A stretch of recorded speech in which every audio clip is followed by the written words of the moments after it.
कैसे हो यार तुम लोग। आज थोड़ा जोश कम रहेगा क्योंकि अभी 2 दिन से बहुत थक गया हूँ। मैं गया था लखनऊ, बता ही था तुम लोगों को। तो आज का हमारा चैप्टर होगा माइक्रोब्स इन ह्यूमन वेलफेयर। ये हमारा नया चैप्टर है। तो आज हम नए चैप्टर की शुरुआत करते हैं।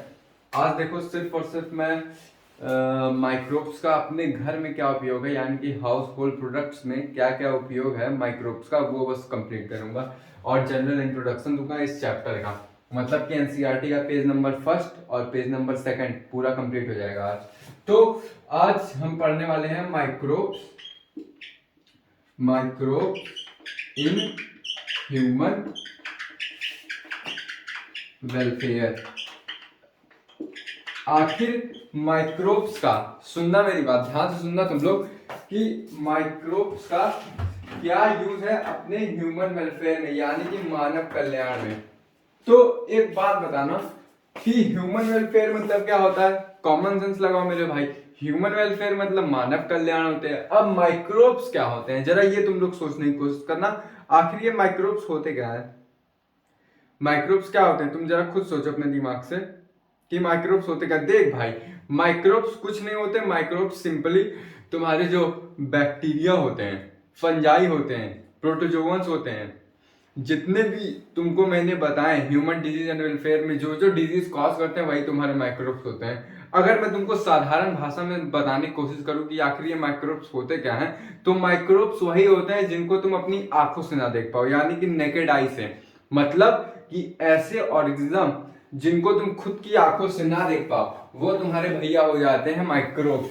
तो माइक्रोब्स मतलब माइक्रोस्कोप से देखना पड़ेगा वो पर्टिकुलर ऑर्गेनिज्म को। ऐसे ऑर्गेनिज्म जिनको तुम खुद से ना देख पाओ, और उनको देखने के लिए तुमको किसकी जरूरत पड़े, बोलो भैया, माइक्रोस्कोप की जरूरत पड़े। यही तुम्हारे होते हैं क्या, यही तुम्हारे क्या होते हैं, माइक्रोब्स। और ह्यूमन वेलफेयर यानी कि इसका सिंपली मतलब मैंने तुमको बताया था, मानव कल्याण।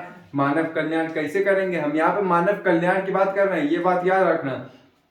लेकिन अगर मैं बात करूं कि ह्यूमन डिजीज एंड वेलफेयर में, वहां पे भी क्या थे, वहां पे भैया माइक्रोब्स तो थे, लेकिन मेरे भाई वो लोग मानव का कल्याण नहीं कर रहे थे, मानव को वो लोग डिजीज कॉज कर रहे थे।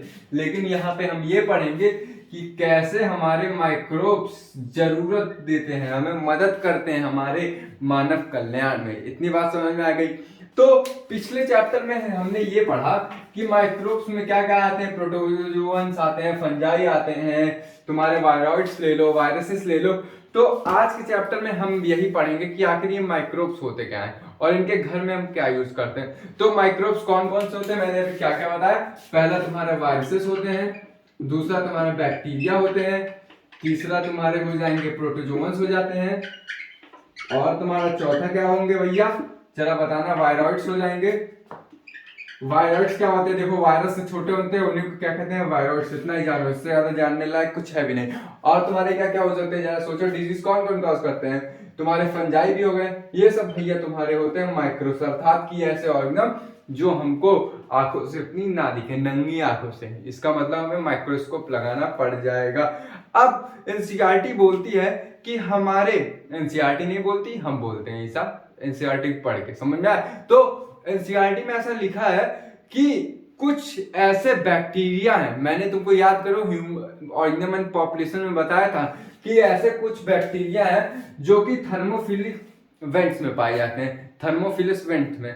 अब तुम बोलोगे थर्मोफिलस या फिर हाइड्रोथर्मल वेंट्स बोल दो तो ज्यादा सही रहेगा। हाइड्रो हाइड्रो मतलब क्या होता है, जरा भाई बताओ मेरे। हाइड्रो मतलब होता है पानी, हाइड्रो थर्मल मतलब गर्मी, हाइड्रोथर्मल वेंट्स में यानी कि वेंट्स मतलब गड्ढे।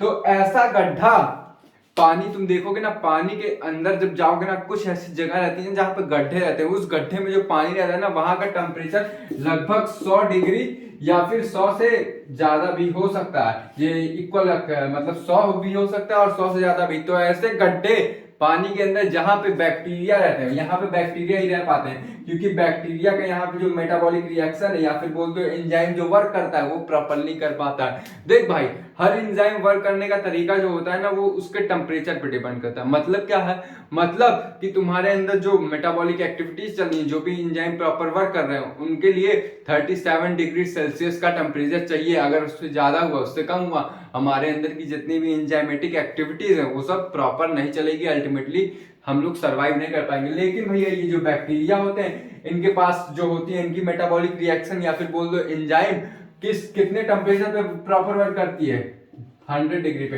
तो क्या तुम मैं ये बोल सकता हूँ कि अगर इनको 100 डिग्री सेल्सियस है, मतलब कि वो जो वेंट्स हैं हाइड्रोथर्मल वेंट्स, वहां से अगर इनको निकाले तो ये मर जाएंगे? हाँ मेरे भाई, वहां से निकालोगे तो मर जाएंगे।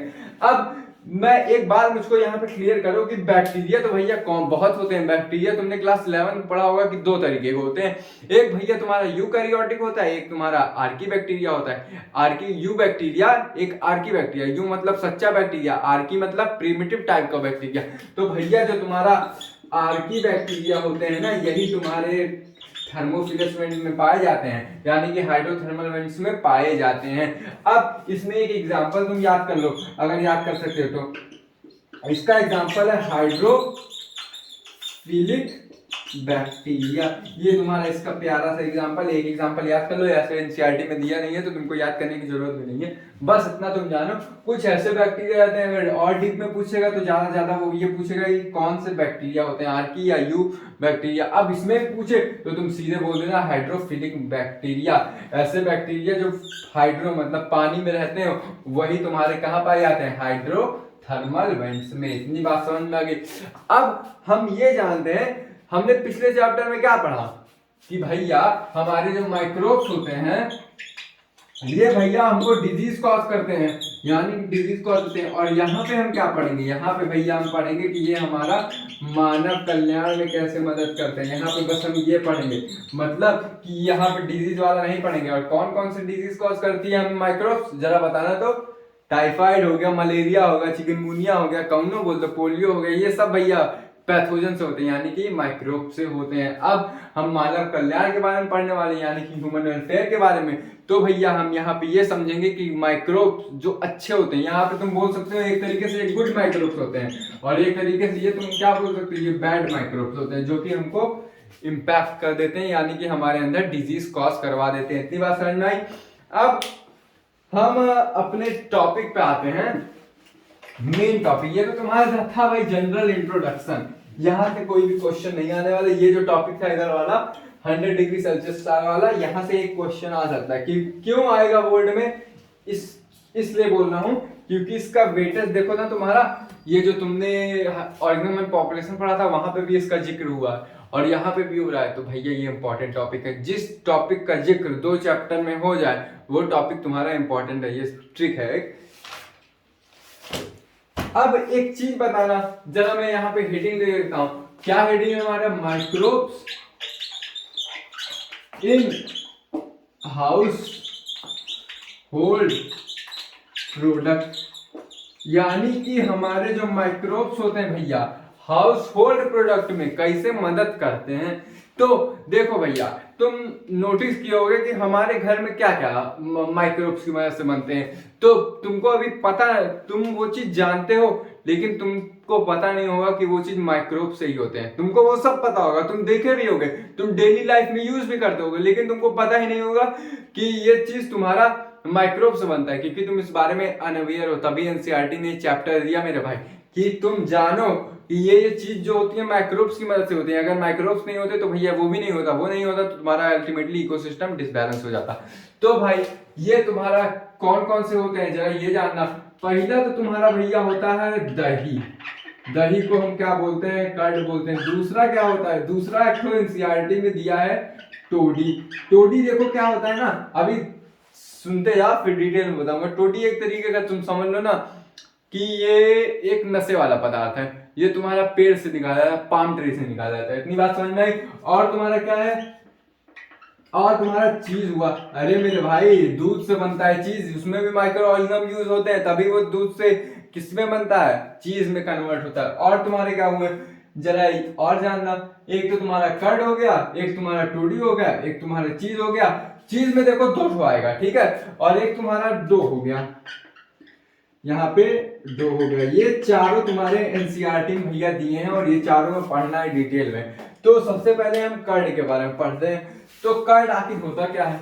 देखो भैया, ज्यादा कुछ तो पता नहीं, लेकिन कर्ड मतलब इतना पता है कि ये दही होता है ना? ज्यादा कुछ तो पता नहीं, बस कर्ड मतलब दही होता है। तो इसके बारे में थोड़ा डिटेल में हम लोग पढ़ते हैं, दही के अलावा भी इसका मतलब क्या होता है। तो देखो भैया, कर्ड जो होता है एक बैक्टीरिया से बनता है। सबसे पहला क्वेश्चन तुमको ये, कोई भी तुमको प्रोडक्ट दे दे, हाउस होल्ड प्रोडक्ट, तो भैया सबसे पहला क्वेश्चन तुम्हारा होना चाहिए कौन से माइक्रोब से बनता है।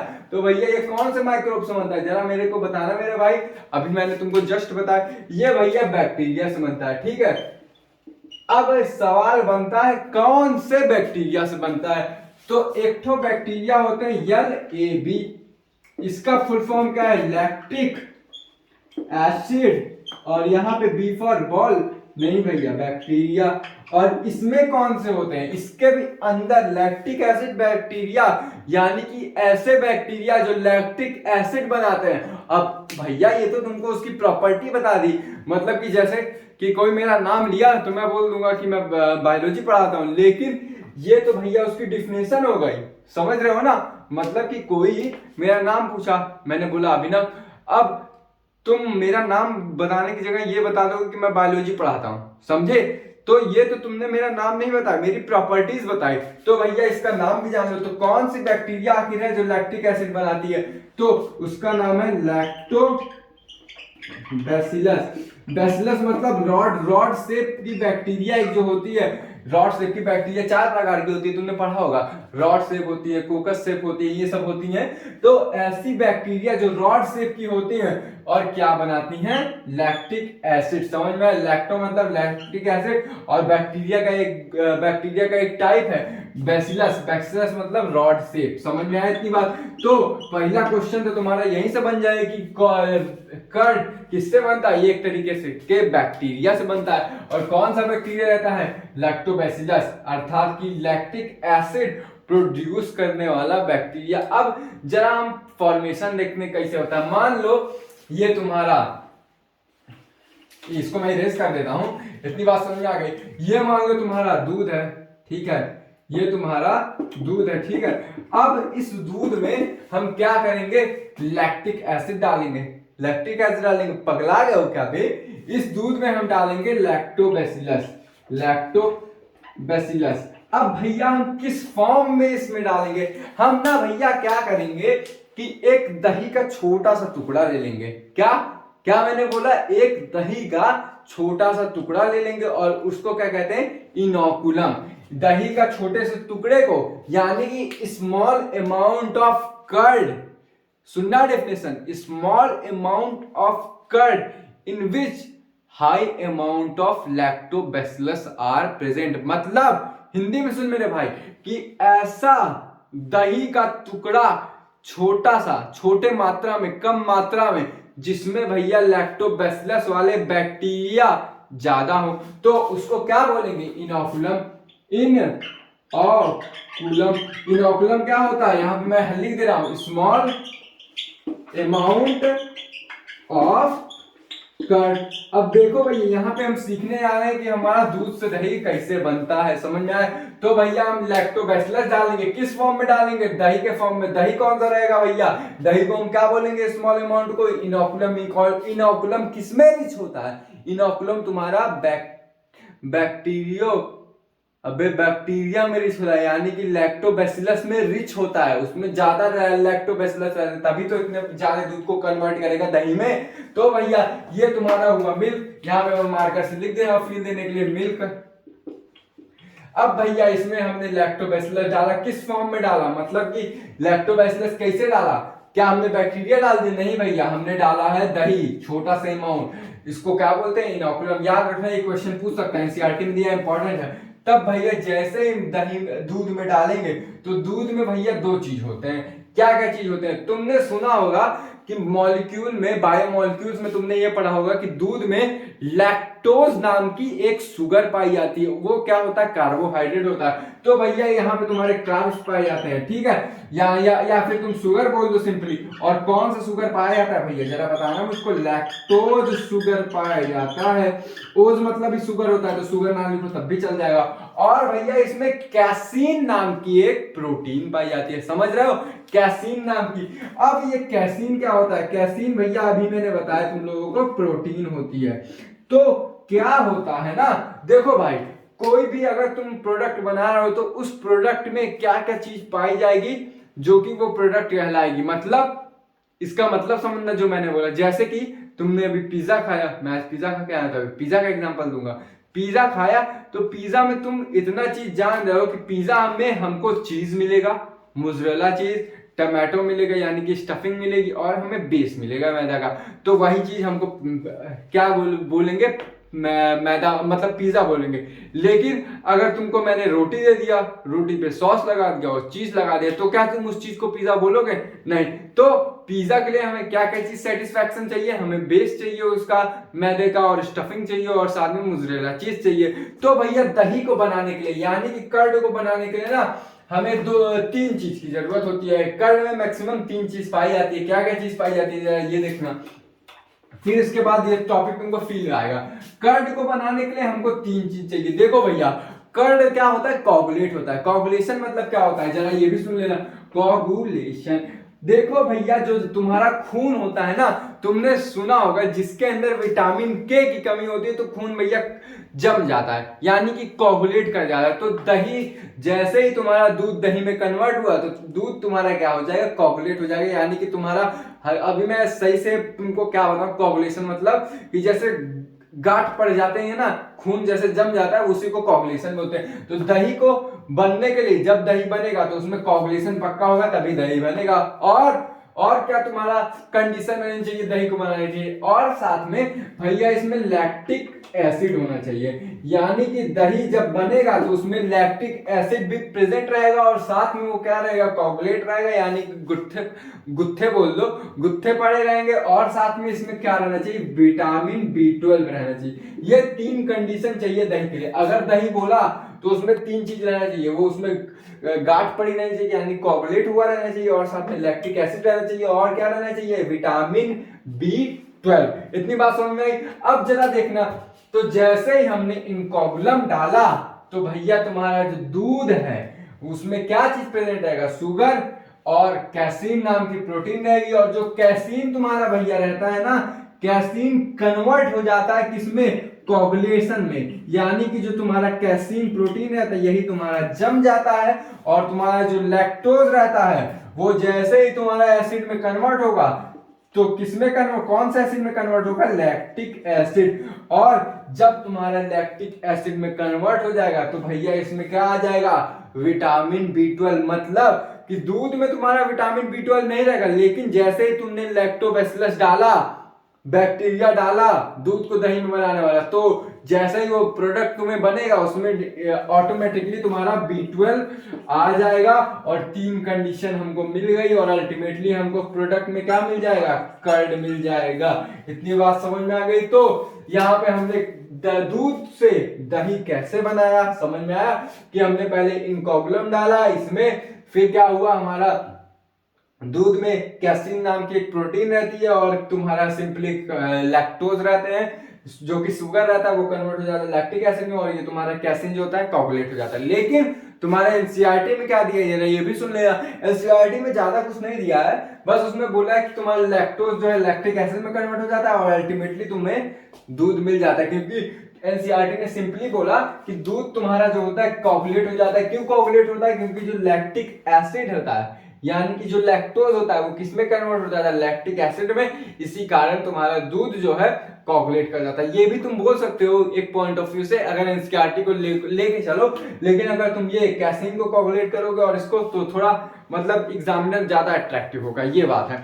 वरना अगर सिंपली पूछे तुम बोलो भाई जैसे ही बैक्टीरिया डाले तुम्हारा जो दूध हुआ कोगुलेट हो जाएगा, और तुम्हारा जो लैक्टोज है लैक्टिक एसिड में कन्वर्ट होगा, दैट्स ऑल। तो बस इसमें हमें इतना जानना था। और पूछे तुम्हारा कर्ड में क्या रिच होता है, जरा ये भी सुन लेना। विटामिन B12, ये तुम्हारा कर्ड में आ रहा था, लेकिन दूध में अगर बात करो तो विटामिन B12 नहीं पाया जाता है। इतनी बात समझ में आ गई। तो इसका अगर स्क्रीनशॉट लेना है तो ले लो तुम लोग।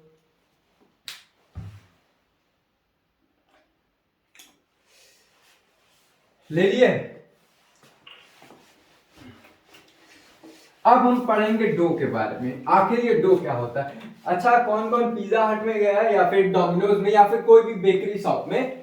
देखो भाई, वहां पे तुमने ये देखा होगा कि जब डोमिनोज में जो लोग गए होंगे, जब वहां पे पिज्जा का ऑर्डर दोगे तो तुमको भाई साहब ना बोलोगे मतलब कि आटा, घर में सबके आटा सनता होगा, तो जो आटा सान के रखते हैं ना उसी को हम लोग डो कहते हैं। फिर बाद में उसी डो को हम लोग कन्वर्ट कर देते हैं किसमें, पिज्जा बेस में, या फिर तुम बोल लो ब्रेड में, या फिर तुम किसमें बोल सकते, इटली में, इटली वाला भी वही होता है भाई, या फिर तुम बोल लो डोसा में। तो हमारा डो कितने प्रकार के डो मतलब क्या होता है, वही होता है जो तुम्हें डोमिनोज वाले आटे टाइप में दिखाते हैं ना, गोला गोला, वही तुम्हारा सिंपली डो होता है। सॉरी, तो हमारा डो कौन कौन हो सकते हैं तुम्हारा एनसीईआरटी के हिसाब से? 3 चीज है एनसीईआरटी में दिया है। पहला तो तुम्हारा दिया है भैया इडली, और तुम्हारा क्या दिया है, दूसरा तुम्हारा दिया है डोसा, और एक तुम्हारा दिया है सबसे इंपॉर्टेंट है ये भैया है ब्रेड।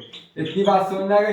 तो देखो भैया, ये जो तुम्हारा इडली और डोसा, एनसीईआरटी ने बस इतना बोला है कि इडली डोसा तुम्हारा किससे बनता है। सबसे पहला क्वेश्चन, तुम कोई भी प्रोडक्ट फाइंड कर रहे हो या फिर कोई प्रोडक्ट बना रहे हो तो भैया वो कौन से माइक्रोब से बना, क्योंकि चैप्टर का क्या नाम है, माइक्रोब्स इन ह्यूमन वेलफेयर। कौन कौन से माइक्रोब्स मानव कल्याण में मदद कर रहे हैं, तो भैया यहाँ पे माइक्रोब्स तो पक्का आएंगे, ये कॉमन सेंस लगाओ मेरे भाई। तो यहाँ पे क्या होता है, बैक्टीरिया से ये बनते हैं। तो बैक्टीरिया आखिर करता क्या है जो तुम्हारा ये प्रोडक्ट बन जाता है, तो बैक्टीरिया भैया फ्रेगमेंटेशन करता है, फ्रेगमेंटेशन। अब ये फ्रेगमेंटेशन क्या होता है, जरा थोड़ा सा सुन लेना इसके बारे में, क्योंकि तुम लोग पहले ही पढ़ चुके हो, क्लास 11 में पढ़े होगे। तो फ्रेगमेंटेशन एक तरीके का एनएरोबिक रिस्पायरेशन होता है, एनएरोबिक रिस्पायरेशन होता है। अब तुम बोलोगे एनएरोबिक रिस्पायरेशन क्या होता है, तो ये भी सुन लो। ऐसा रिस्पायरेशन जिसमें हमें ऑक्सीजन की जरूरत ना पड़े, वो तुम्हारा एनारोबिक रिस्पायरेशन होता है। और ये सिंपली तुम्हारा जो ग्लूकोज रहता है उसको कन्वर्ट कर देता है, समझ में आया। तो फ्रेगमेंटेशन में ये होता है ना भाई कि यहाँ पे हम जनरली लैक्टिक एसिड का फ्रेगमेंट, लैक्टिक एसिड मतलब लैक्टिक एसिड तुम्हारा पाते हैं हम लोग, किससे पाते हैं, तुम्हारा शुगर से, C2 शुगर बोल दो या फिर ग्लूकोज बोल दो। तो इसकी रिएक्शन एक बार हम लोग लिख लेंगे तो जाके, ताकि हमको ये अच्छे समझ में आए। C6H12O6 ये तुम्हारी भैया फॉर्मूला हो गया। अब इसमें जैसे ही हम करेंगे, यहाँ पे पाइरुवेट बनेगा, पाइरुवेट बनने के बाद जो हमारा प्रोडक्ट फॉर्म होगा ये तुम्हारा भैया 2CO2 होगा। फिर साथ में 2 लिख दो या फिर ना लिखो, कोई दिक्कत नहीं है। फिर तुम्हारा लैक्टिक एसिड बनेगा, बस ये तुम्हारा 2 प्रोडक्ट बनेगा और यही तुम्हारा इसमें यूज होगा। लेकिन अगर तुम यही बोलो कि हमको बियर बनाना है, समझ में आया, अगर तुमको बियर बनाना होगा तो भैया यहाँ पे जो ये है C6H12O6 या फिर अल्कोहल बोल लो, तो यहाँ पे भैया लैक्टिक एसिड की जगह क्या आ जाएगा, साथ में लैक्टिक एसिड हट जाएगा और तुम्हारा C2H5 आ जाएगा और साथ में 2 ATP आएगा।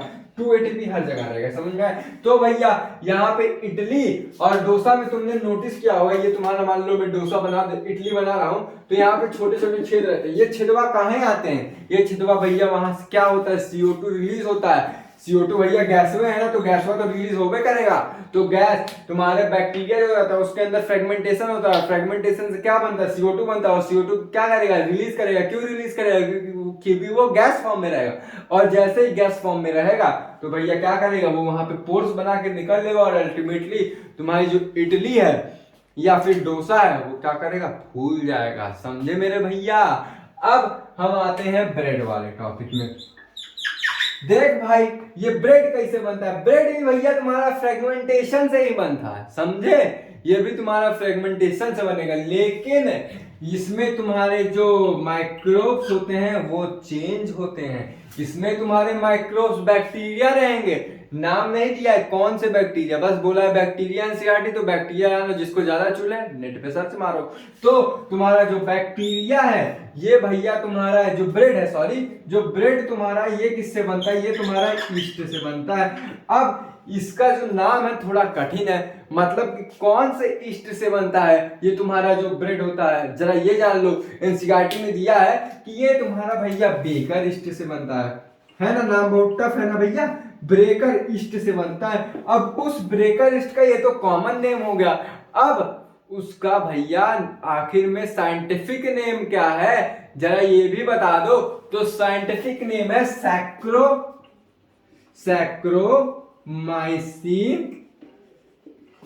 सेरिवेसी। स्पेलिंग गलत होगा तुम लोग मैच कर लेना, यहाँ पे स्पेलिंग ऐसे मैं गुजिया दिया हूं। तो ये तुम्हारा एक ब्रेड तुम्हारा एक ईस्ट से बनता है, और ईस्ट में क्या होता है, फ्रेगमेंटेशन होता है। फ्रेगमेंटेशन का लास्ट प्रोडक्ट यानी कि फाइनल प्रोडक्ट तुम्हारा CO2 रहेगा, तभी तो तुम्हारे ब्रेड बम छुटवा रहते हैं भैया, तभी तो वो फूलता है।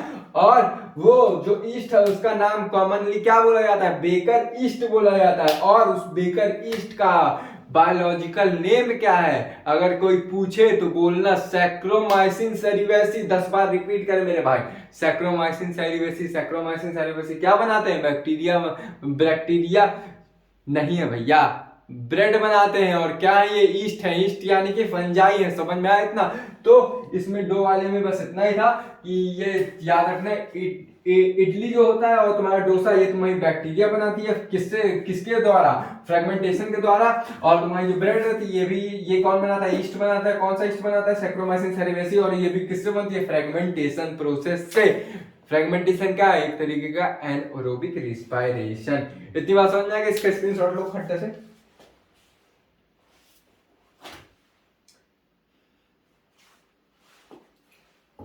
अब हम पढ़ेंगे टोडी के बारे में।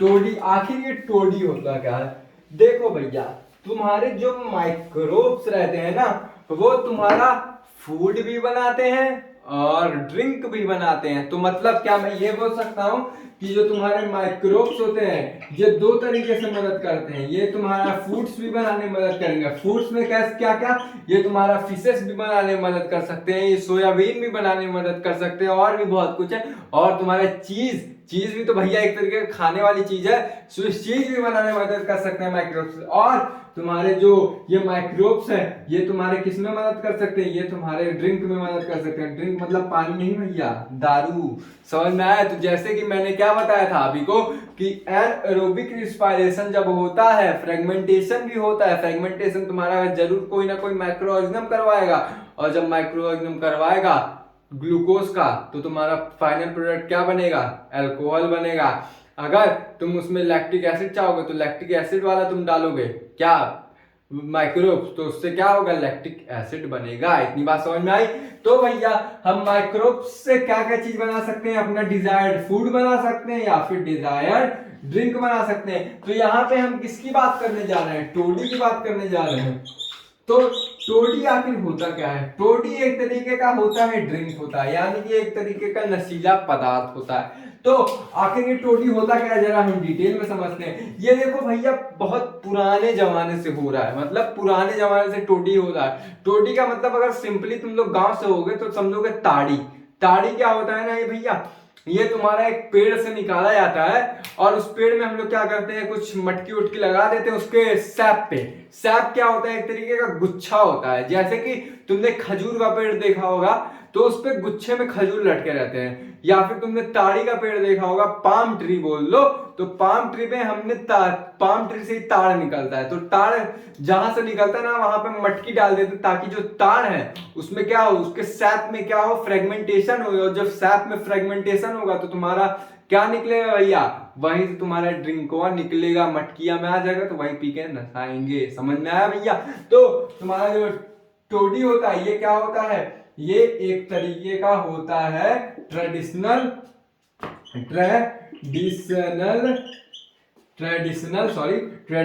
ड्रिंक होता है। अब ये एक तरीके ट्रेडिशनल ड्रिंक होता है। अब ये आखिर पहला सवाल बनता है कि ये किससे बनता है। ये सवाल तुम लोग के दिमाग में होगा, एक मिनट रुकना। एनसीईआरटी में तो दिया ही नहीं है किससे बनता है भाई। हाँ बस एनसीईआरटी, हाँ सुनो मेरे भाई, एनसीईआरटी ने क्या बोला है कि ये टेडी है, ये तुम्हारा एक तरीके के माइक्रो ऑर्गेनिज्म से बनता है। कौन सा माइक्रो ऑर्गेनिज्म से बनता है ये एनसीईआरटी में दिया नहीं है, तो तुमको जानने की जरूरत भी नहीं है, क्योंकि इसके बाहर से नीट का बाप भी नहीं देगा। तो तुम्हारा जो टेडी है ये एक तरीके का ट्रेडिशनल ड्रिंक है, और कहाँ का ट्रेडिशनल ड्रिंक है, साउदर्न इंडिया, मतलब इंडिया का ही है भाई ये ताड़ी वाड़ी, ये सब बाहर का नहीं है। तो इंडिया में तुम्हारा साउथ इंडिया में, साउदर्न इंडिया में बोल लो तुम्हारा एक तरीके का ड्रिंक बनता है, ट्रेडिशनल ड्रिंक, उसको हम लोग क्या बोलते हैं, टोडी, या फिर हिंदी में बोल लो टाड़ी।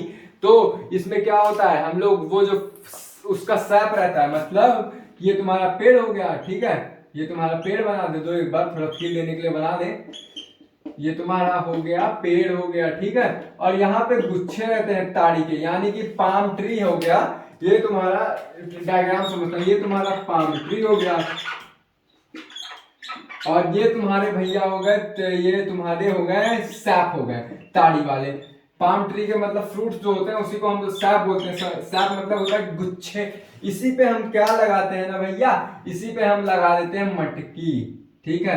और ये सैप में क्या होता है, ये सैप में क्या होता है, फ्रेगमेंटेशन होता है, फ्रेगमेंटेशन होते हैं ये सैप में, और ये जब सैप में फ्रेगमेंटेशन होंगे तो भैया तुम्हारा प्रोडक्ट क्या मिलेगा, तुम्हारा यहीं पे यहाँ क्या आ जाएगा, टोडी फॉर्म हो जाएगा। और ये टोडी क्या होता है, एक तरीके का ट्रेडिशनल ड्रिंक होता है जो कि हम पी के नचाते हैं और झमाझम नाचते हैं। इतनी बात समझ में आ गई, इसमें बस इतना ही दिया है।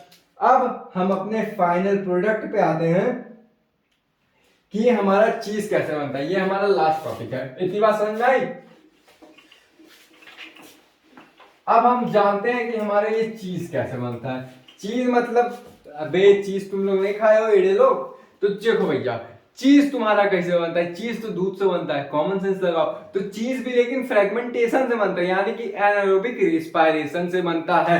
तो तुम्हारा चीज जो है ये भी भैया एक तरीके का ट्रेडिशनल फूड हुआ, ये एक तरीके का ट्रेडिशनल फूड हुआ। अच्छा एक बात मेरे को बताओ, ये ट्रेडिशनल मतलब तुम लोग समझते का, ट्रेडिशनल मतलब ओल्ड, बहुत पुराने समय से चलता आ रहा है, मतलब चीज आज का नहीं है जो तुम लोग पिज्जा में डालते हो या फिर खाते हो, चीज बहुत पहले का है। तो चीज है तुम्हारा कौन सा, ये एक तरीके का ट्रेडिशनल फूड हुआ ना भैया। चीज हुआ तो फूड होता है, ड्रिंक होता है क्या, पगला हो लगे हो क्या भैया।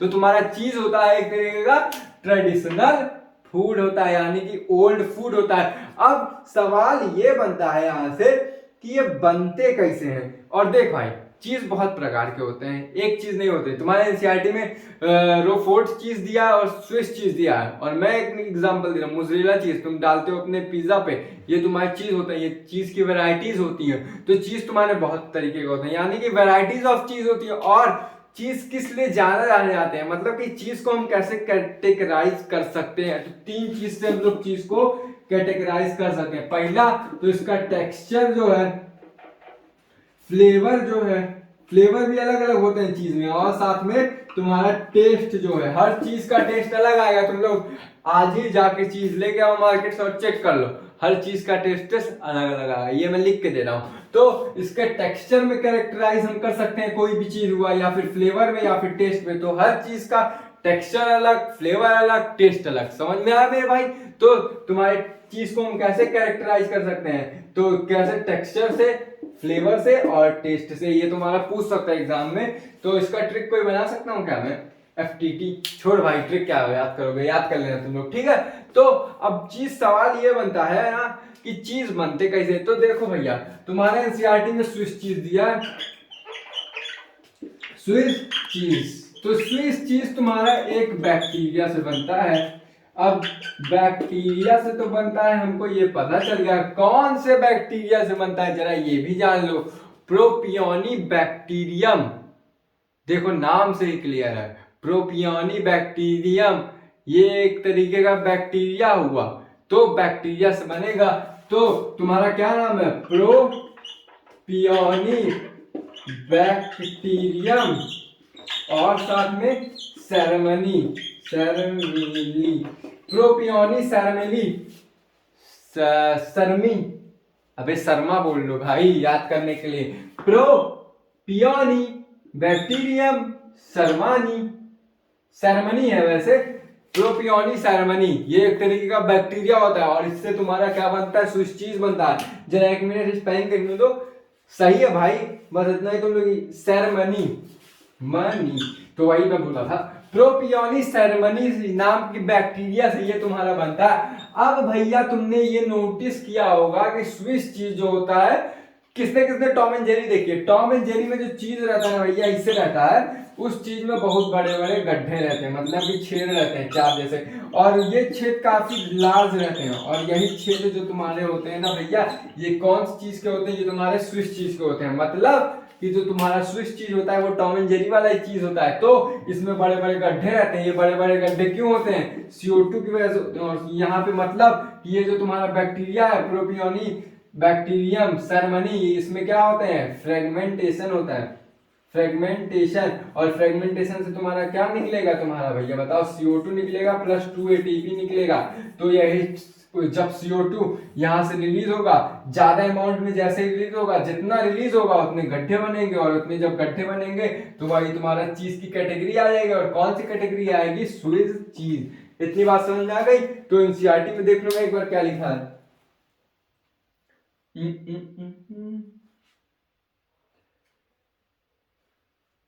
एनसीईआरटी में भी ये दिया, ठीक है। तो एनसीईआरटी में क्या दिया है, वही दिया है कि जो तुम्हारे, मैं एक बार रीड कर दे रहा हूं ये वाला, कि तुम्हारा जो स्विस चीज रहता है वो, उसमें क्या होते हैं, लार्ज होल्स रहते हैं, are due to production of large amount of, मैंने क्या बोला, जितने गड्ढे बड़े उतना CO2 ज्यादा रिलीज होगा, तो वही बोला large amount of CO2 release by, किसके द्वारा रिलीज होंगे, बैक्टीरिया ही रिलीज करेगा ना, बैक्टीरिया के में ही तो फ्रेगमेंटेशन होगा, क्योंकि बैक्टीरिया ही एनारोबिक रिस्पायरेशन करते हैं मेरे भाई, समझे। तो तुम्हारा बैक्टीरिया में क्या निकलेगा, CO2 रिलीज होगा, और जब CO2 रिलीज होगा तो भैया वही तुम्हारे छेदे हो जाएंगे। और एक बोला है तुम्हारा एग्जांपल दिया, ये तुम्हारा दिया है रॉक फोर्ड, ये तुम्हारे चीज होते हैं। अब कौन सी चीज होते हैं, मैं रॉक फोर्ड खाया नहीं हूं तो पता नहीं मुझको।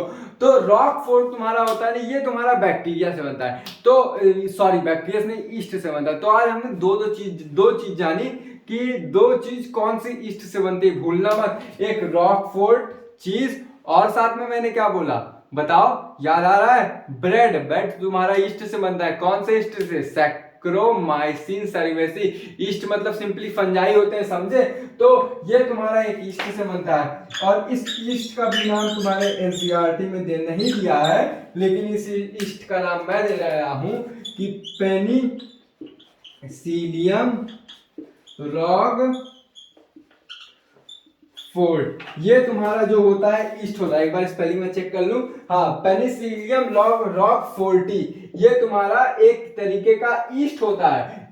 इस ईस्ट में क्या होगा, फ्रेगमेंटेशन होगा, ये लिख दे रहा हूं, फ्रेगमेंटेशन होगा, जिसके कारण तुम्हारे CO2 रिलीज होंगे, और जब CO2 तुम्हारे रिलीज होंगे तब भैया तुम्हारा क्या होगा, ये तुम्हारा चीज कहलाएगा। क्योंकि जो चीज होता है वो फूले रहते हैं, और फूलने के लिए क्या चाहिए, तुम्हारा CO2 जैसे रिलीज होगा उतना वो फूलेगा। तभी तुमने देखा होगा कि जब केक बनता है उसमें भी भाई वही प्रोसेस यूज होता है।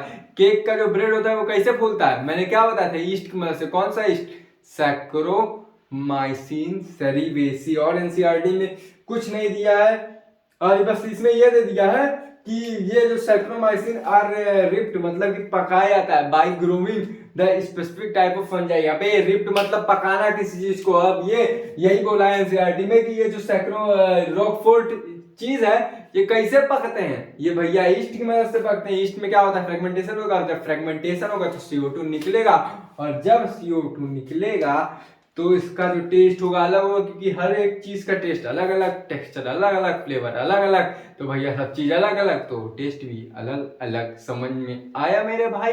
तो आज हम लोग बस इतना करेंगे, कल फिर हम लोग कल पढ़ेंगे, क्या पढ़ेंगे हम कल, माइक्रोब्स इन इंडस्ट्रियल प्रोडक्ट पढ़ेंगे, और बेवरेजेस पढ़ेंगे, और एंटीबायोटिक्स पढ़ेंगे। इतनी बात समझ में आ गई। तो आज की बातें यहीं तक, कल की बातें कल करेंगे। जय हिंद, जय भारत, साइनिंग ऑफ।